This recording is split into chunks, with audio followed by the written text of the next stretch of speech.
Bonjour, aujourd'hui je vous partage la chronique du livre Comment j'ai vraiment décidé d'être heureuse. C'est parti!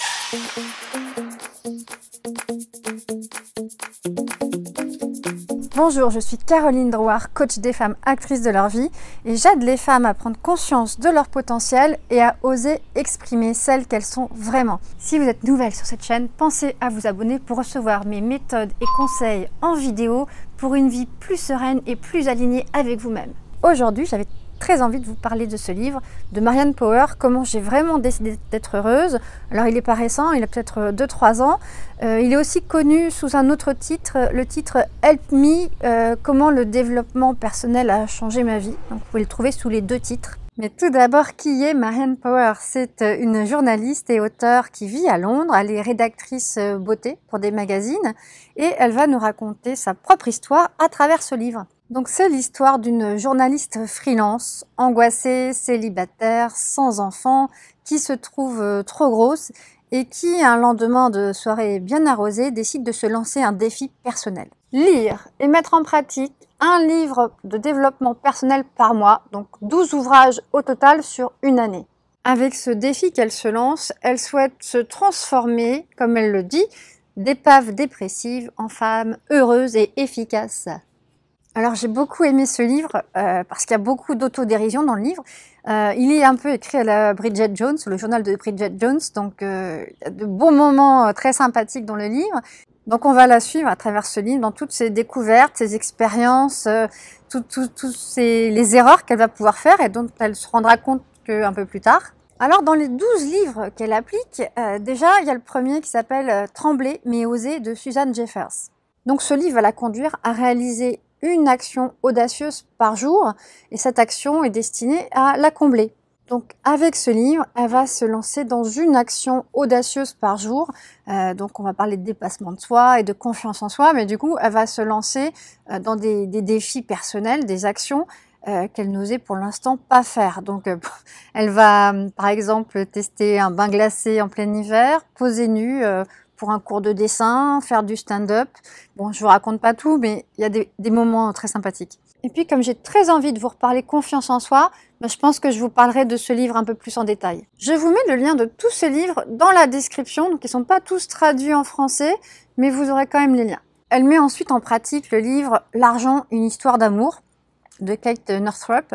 Alors elle se livre à un exercice très puissant dès le démarrage de sa lecture et ça va l'amener à une prise de conscience sur la relation qu'elle entretient avec l'argent depuis sa plus tendre enfance. Alors ce livre n'est pas traduit en français, mais je pense que je vais quand même l'inscrire sur ma liste de livres à lire. Ce sera juste ma première lecture de développement personnel en anglais. Elle avait aussi mis dans sa liste des 12 livres à lire Le Secret de Rhonda Byrne, qui parle de la loi d'attraction. Donc là, bon, elle va le lire. Hein. Pour la mise en pratique, elle est très sceptique. Bon, on va le voir, ce sera pas du tout un des livres auxquels elle aura accroché.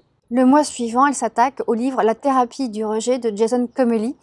Donc celui-là non plus, je ne l'ai pas lu, mais c'est un livre qui lui demande chaque jour, donc pendant un mois, elle va s'atteler, en tout cas au début du mois, elle va s'atteler à faire cet exercice-là, d'aller essuyer des rejets et des refus à ses demandes. Donc il faut qu'elle trouve des choses qui vraiment lui procurent un inconfort et puis qu'elle se fasse jeter. Alors c'est très drôle à lire, hein, mais je ne suis pas sûre que de l'effet bénéfique sur le long terme de tel type d'exercice. Elle enchaîne ensuite avec le livre Rien à foutre, l'ultime voie spirituelle. Donc l'exercice conseillé par ce livre, c'est quand quelque chose vous stresse, dites rien à foutre et vous vous sentirez immédiatement mieux. Donc elle le prend au pied de la lettre et elle envoie valser plein de choses de sa vie. Drôle. Elle avait aussi mis sur sa liste le livre La thérapie des anges. Donc ce livre parle d'anges ou de guides qui sont là pour nous guider dans la vie. Elle lit beaucoup, elle achète plusieurs livres sur le même sujet et elle n'y adhère pas du tout.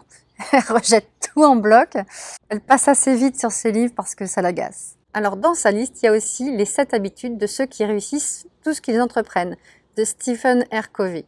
Alors je crois qu'elle a eu beaucoup de mal avec ce livre parce qu'elle l'appelle le guerre-épée du développement personnel et je la comprends. J'ai essayé de le lire aussi, ce livre, et finalement, j'ai préféré l'écouter en audio parce que je le trouvais vraiment très long. Cette odyssée, cette épopée dans le développement personnel, au bout de quelques mois, finalement, l'a vraiment chamboulée, lui faire mettre vraiment en cause son identité et tout ce qu'elle vit. Puis elle se retrouve à un moment en train de discuter avec un chauffeur de taxi. Et du coup, elle se met à penser et à livrer, en tout cas, ses impressions. Et je vous lis un extrait. La perspective de lâcher prise et de congédier l'ancien moi, le moi accro au travail, à l'appréciation positive d'autrui, à l'intégration dans le groupe, loin de me rasséréner, m'épouvantait, bien plus que je ne pouvais l'expliquer. J'avais débuté l'année en pensant que je voulais changer, mais le changement était terrifiant. Si je n'étais plus mon ancien moi, alors qui étais-je? Comment savoir si je réussirais à en construire un nouveau, si je n'allais pas rester à jamais cette loque en 1000 morceaux? Moi, ce passage, je l'adore parce que quand on s'intéresse au développement personnel, c'est exactement ce qu'on ressent parce qu'on a l'impression de déconstruire tout ce qui a fait notre identité et de remettre en cause des choses qui étaient établies, qu'on croyait connaître de nous. Et puis, il y a un moment où on se pose tellement de questions qu'on ne sait plus vraiment qui on est. Donc, ça peut être déstabilisant, toute cette introspection, au bout d'un moment. Elle enchaîne ensuite avec le livre « Get the Guy » ou « Trouver un mec ».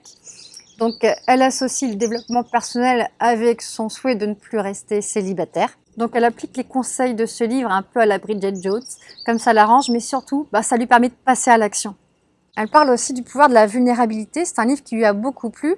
C'est un livre écrit par Brené Brown, dont j'ai déjà parlé dans une de mes vidéos du calendrier de l'Avent, car elle fait des conférences TED.